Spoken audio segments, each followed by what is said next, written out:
শতবার কোটি কন্যা দান কৃষ্ণ নামেরও সমান। তো এই কলিযুগে আমাদের কৃষ্ণ নাম ছাড়া কোনো উপায় নেই, কোনো উদ্ধার নেই। তো চলে এসেছি আজকে আমরা কৃষ্ণ স্থানে, ঠাকুরের স্থানে। এত অপূর্ব সুন্দর দেখতে, দেখো খুব সুন্দর আমাদের স্কন মন্দির। স্কন তো প্রত্যেক জায়গাতেই আছে, সব জায়গাতেই। চলে এসেছি স্কন মন্দিরে।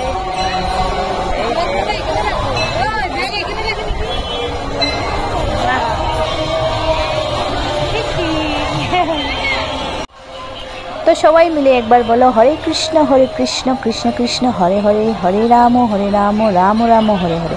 তো দেখো আমরা চলে এসেছি ভিতরে, আর ভিতরটা এত সুন্দর দেখতে, খুব সুন্দর। মানে কি বলবো, এইখানে আইসা মানুষ লোকজনকে দেখা খুব ভালো লাগে।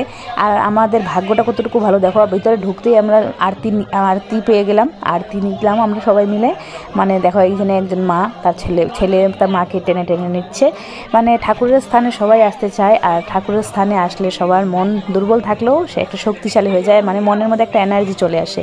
তো আমরাও চলে এসেছি আজকে ঠাকুরের স্থানে, ঠাকুরকে দর্শন করতে। অনেক দিন থেকেই বলতেছি স্কনে আসবো, আমার মাকেও নিয়ে আসবো, কিন্তু আসা হচ্ছে না। আমাদের ঠাম্মা আসছিলো, বাড়ি থেকে পিসি আসছিলো, ওদেরকে নিয়ে আসবো বলার কথা ছিল, ওদেরকে নিয়েও আসতে পারে নাই। তো দেখো ভাগ্যের খেলা, ওর দিদিরা আসাম থেকে আসছে, মণিপুর থেকে আসছে, তো ওদের সাথেই আমার আসার কথা, সেই জন্য আজকে আসলাম।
বন্ধুরা আমাদের ঠাকুর দর্শন হলো, কৃষ্ণ নাম নিলাম, অনেক আনন্দ করলাম, ঠাকুরের মন্দিরে চারপাশে ঘুরলাম, চন্নামিত খেলাম। তো এখন চলে এসেছি আমাদের বজরংবলীর মন্দিরে।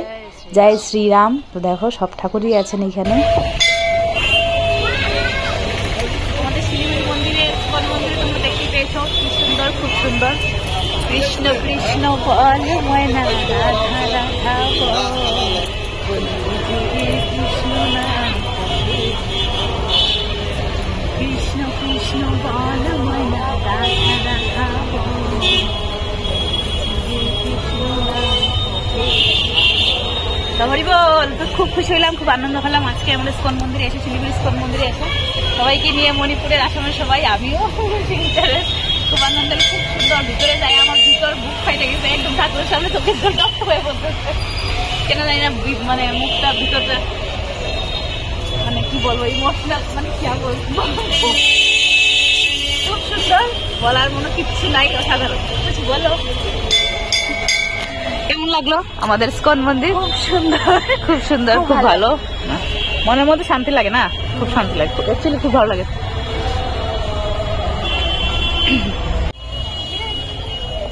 তো এখন আমরা জগন্নাথ বাবার মন্দিরে দর্শন করলাম। ভিডিওটা অন করতেই লাইটটা কেমন যেন একটা ঝপসা হয়ে গেছে। ঠাকুর আমার সাথে আসবেন না, ফটোতে উঠাইছি। এই যে দিদি, আর আমাদের দিদি যাইমু কোথায় হারিয়ে গেছে। এটা দেখো খুব সুন্দর একটা রথ, জল নিচে আছে। তো এইদিকে দেখো আমরা চারপাশ ঘুরে সব ঠাকুরের দর্শন করে এখন বেরোচ্ছি বাইরে। মানে প্রচুর লোক আসতেছে, এই সন্ধ্যার সময় খুব লোক আসে, অনেক লোক আসে এখানে। তো বন্ধুরা আজকে তোমাদেরকে একটা কথা বলবো আমি, এই কলিযুগে তো আমরা মানে কি করব, পাপ তো পাপ, পুরো পাপে পৃথিবী ভরে যাচ্ছে। তো পাপটাকে, নিজের পাপটাকে আমরা কমানোর জন্য অনেক ঠাকুরের স্থানে যাই, অনেক দূরে দূরে টাকা অনেক খরচা করি। তো প্রথমত আমাদের কর্তব্য হচ্ছে আমাদের মা বাবাকে সেবা করা। তো আমাদের মা বাবাই হচ্ছে আমাদের জন্য ভগবান। তো ওদেরকে সেবা করো, তার মানে ভগবানকে সেবা করা। সবাই খুব ভালো থেকো। হরে কৃষ্ণ, হরে কৃষ্ণ।